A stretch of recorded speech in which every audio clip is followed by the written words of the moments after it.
जो हर देवी देवता की पूजा करते हैं, उनके साथ क्या होता है। आज मैं आपको एक ऐसी सच्चाई बताने जा रहा हूं जो शायद आपने कभी सोची भी नहीं होगी। एक ऐसा रहस्य जो हमारे मंदिरों में, हमारी पूजा पाठ की विधियों में और हमारी आध्यात्मिक यात्रा में छिपा हुआ है।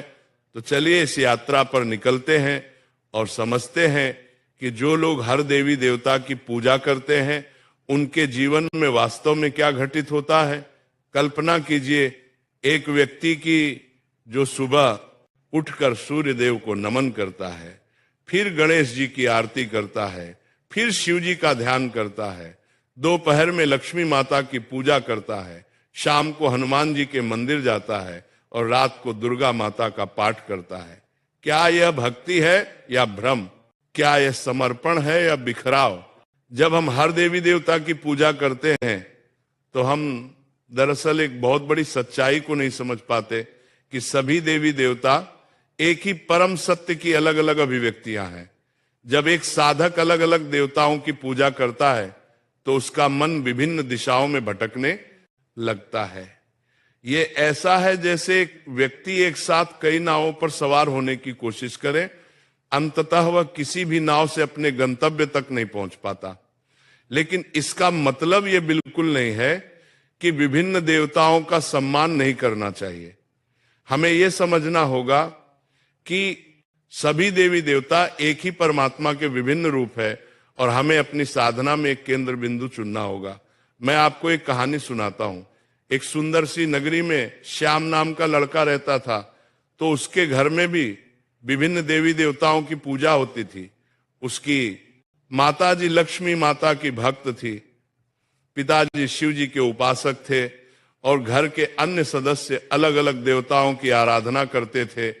लेकिन जब श्याम ने अपने गुरु श्री से इस विषय पर चर्चा की तो उसे एक अद्भुत सत्य का ज्ञान हुआ।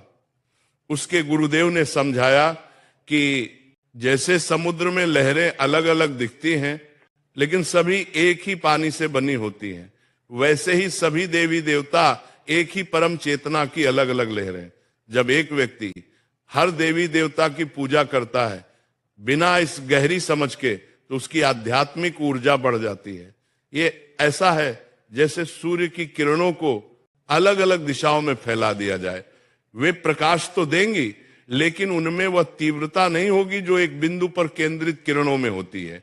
जब हम एक आवर्धक लेंस से सूर्य की किरणों को एक बिंदु पर केंद्रित करते हैं तो वे आग पैदा कर सकती हैं। ठीक उसी प्रकार जब हम अपनी भक्ति और साधना को एक केंद्र पर एकाग्र करते हैं तभी हम आध्यात्मिक परिवर्तन की उस गहराई को प्राप्त कर सकते हैं जो हमें परमात्मा की अनुभूति करवाती है। लेकिन यहां एक बहुत महत्वपूर्ण बात है जिसे समझना जरूरी है। सभी देवताओं के प्रति सम्मान और श्रद्धा होनी चाहिए, लेकिन साधना के लिए हमें एक इष्ट देव चुनना होगा। ये इष्ट देव हमारे लिए परमात्मा तक पहुंचने का माध्यम बनता है।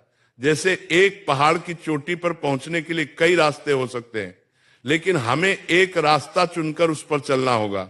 ठीक वैसे ही आध्यात्मिक यात्रा में भी हमें एक मार्ग चुनना होता है। अब आप सोच रहे होंगे कि फिर उन लोगों का क्या जो हर देवी देवता की पूजा करते हैं। ऐसे लोगों के साथ कई चीजें होती हैं। पहली बात, उनका मन हमेशा चंचल रहता है, वे एक जगह स्थिर नहीं हो पाते। आज वे गणेश जी की भक्ति में लीन होते हैं, कल हनुमान जी की आराधना में, परसों दुर्गा माता के मंत्रों में। इस निरंतर बदलाव से उनकी आध्यात्मिक ऊर्जा कभी एक बिंदु पर केंद्रित नहीं हो पाती। यह ऐसा है जैसे एक किसान हर दिन एक नया बीज बोए लेकिन किसी एक पौधे को बढ़ने का समय ना दे, अंततः उसे कोई फसल नहीं मिलती। दूसरी बात जो है भक्ति की गुणवत्ता।